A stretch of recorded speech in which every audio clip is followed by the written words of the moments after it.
Hello friends, I decided to make a quick video just to go through the steps on building that form we talked about yesterday. So let's get right to it. So from your home screen in Innovations, we all know that we're gonna go over and hit Personnel, and then we can find our checklist under Checklist and then in Rotator. So tap on that. And then remember that we're gonna build our forms in this forms piece here. So go ahead and tap on that for me. And then you're gonna find the one that you were building yesterday. It should be called Universal Rotator Application dash Initial. You're gonna select it and you're gonna hit Edit on there. And then you're gonna go through and you're gonna fill out all the forms. The fields. So for the name, I just titled it Universal Rotator Application Initial. And then for the instructions, you can see what I wrote in there. You can change it if you want to, or you can leave it the same for yours. And then as we keep going down, I think we got through to this education piece. So you're gonna keep adding education, and then you're gonna use medical school as the default, and then keep going down and add ECFMG, visa, NPI, DEA licenses, state licenses. I think I remember we did this yesterday. So maybe we didn't get to the test scores. So for the test scores, there's only one widget called test scores, same like with the phone numbers. So you're gonna add test score multiple times, and then you're gonna designate where you want the test score to go to. So for the first one, you're gonna say USMLE step 1, and then step 2, and so on and so forth. I am gonna send you a PowerPoint with the list of all of the fields in here. So if I'm going too fast, you can just refer to the list. And that way you can make sure that you didn't miss any of the items on here. I didn't put Comlex in here, and I want you guys to let me know if we need that in there. If we do need it in there, then we can add it in. And then the last piece is the credentials on here. So ACLS, ATLS, BLS, and PALS. Now this is the piece that where you can customize it for your institution. For example, here at PCH, we would only require BLS and in some cases PALS. But I don't know, that's something that we can discuss at our next meeting.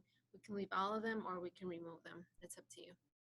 All right, so when you're done here, when you're done adding all of your fields, you can go back to the top of the page and you can do preview, which it'll just show you what's gonna look like to the person filling it out. And then when you're done, hit done. And bam, you're done. Okay, so we're still in the forms list. And then I showed you yesterday how to go back to your checklist and add it. And in case you want a refresher, just go back to in Rotator. And then you're gonna select your initial Rotator application checklist. You would hit edit. And then you're gonna add a step. You would type the name of the step. I'm gonna say it's the initial Rotator information form. And under recipient, I would say complete all of the fields. And then for the administrator side, you want to say verify information and then commit and save.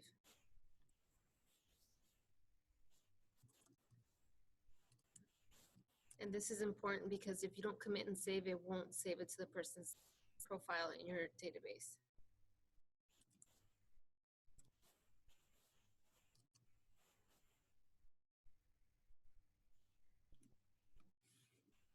Okay, you can add a due date in there. I'm not putting a due date in there because the checklist is all due at one time.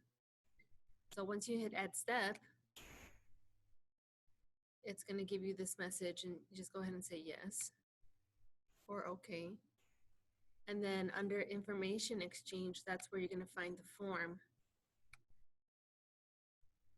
that you just built. So you're going to hit form and you're gonna find the form that we just built, Universal Rotator Application Initial. You'll select it and it's gonna say, it's gonna add it to any checklist that you have available. You might not get this error, which is perfectly fine as well. And then all you're gonna do next is hit done. Or you'll hit close on this one. And then there it is. It'll show up on the, probably at the top of your list. I'm gonna delete it for now because I already have it on my list, okay? And that's that. When you're ready, hit done. And then the next one I wanted to show you is the renewal application, which is here. And that one does not include a form. All it does is have steps in there that's called requested vacation dates, clinic conference dates, immunizations they do need to upload. So for this one, under information exchange, you would select file upload and you would allow them to upload files and then also view the files. And then in here, you're gonna select the personnel folder where it needs to be housed. And you can say that it's in the under the in rotator folder. And this folder is in their demographics tab under files and notes. Okay. And then the last one is the attestation. And I want to let you guys know that you need to submit this through your legal department for approval before you start using it, if you need to. Okay, then you hit close, and then that's it. That's it for this checklist. Okay. Well, that's all I have to show you on building the checklist. If you have any questions, we can talk more at the next session. Thank you.